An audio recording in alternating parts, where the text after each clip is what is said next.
bonjour, eh bien, nous sommes toujours avec ces expressions savoureuses, expressions anglaises, bon, avec évidemment le drapeau, ce petit livre où j'en ai rassemblé une centaine, et j'ai rassemblé celles qui n'avaient pas de traduction littérale en français.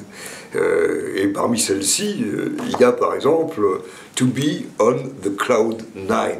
Alors, « to be on the cloud 9 », c'est-à-dire sur le nuage 9, le chiffre, ça nous paraît curieux, on ne comprend pas très bien ce que ça veut dire. On n'a pas l'équivalent, mais on a des choses... Si, on a l'équivalent, mais on n'a pas la traduction littérale. En fait, pour les Anglais, à partir de, je lis, le US Weather Bureau, je ne sais pas si je prononce bien, qui vient de l'International Cloud Atlas, qui avait été créé en 1895, il y avait 9 catégories de nuages, et la 9e catégorie correspondait au cumulonimbus, qui était le plus gros nuage. Et donc, par conséquent, être on the cloud 9, ben, c'est comme lorsqu'on dit, nous, qu'on est au 7e ciel, ou bien qu'on est aux anges. Alors, le chiffre 9 a toujours une valeur, on y reviendra tout à l'heure, forte, symbolique, de perfection. 7e ciel, alors pourquoi 7e ciel?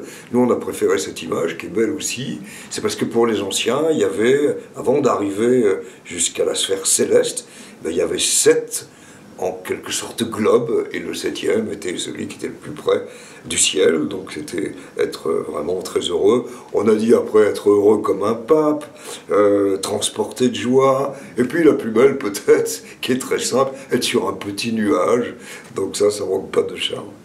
Alors, on the cloud 9, 9, là, est au singulier.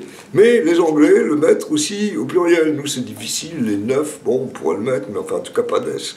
Eux, ils mettent un S, et dressed to the nines, habillé au 9, N-E-U-F, qu'il faudrait mettre au pluriel, voilà leur formule. Et alors là, c'est assez compliqué parce qu'eux-mêmes ont du mal à se demander d'où vient cette expression. Il y a plusieurs interprétations. La première, c'est une origine écossaise, c'est de là que ça vient effectivement, être to the nines, au 9, au pluriel. Dès 1719, ça veut dire être vraiment à ce qu'il y a de plus beau de manière générale. Puis ça s'est dit pour les vêtements, et on a parfois dit que ce nombre 9, alors tout à l'heure je l'ai évoqué, était très symbolique parce qu'il y a les 9 muses, effectivement, mais il y a aussi, c'est très important pour les Anglais, moins pour nous, les 9 preux. Alors les preux, il y en avait 3 par 3 pour l'Antiquité, 3 pour la Bible, 3 pour le monde moderne, et ça va effectivement de Harold, en passant par le roi Arthur, etc.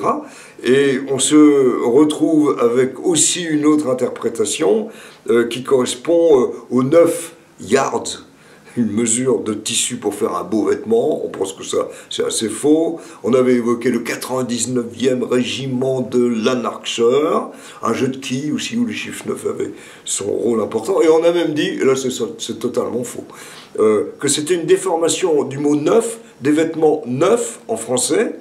Alors neuf, évidemment, ça ne veut pas dire le chiffre, et les Anglais l'auraient traduit par knives. Alors vous voyez que dans tout ça, bon, il y a quelque chose de formidable. Nous, ce qu'on dit, c'est qu'on est sur notre 31. Et 31, c'est le 31, ce tissu avec une trame qui comporte 30 fils, qui est de grande qualité. Être sur son 31, et donc offrir le meilleur de soi-même. On dit tirer à 4 épingles. Et là, je vois mon épouse qui passe, elle doit se dire avec la cravate, il n'est pas tiré à 4 épingles. Il faut que je fasse un effort pour être dressed to the night.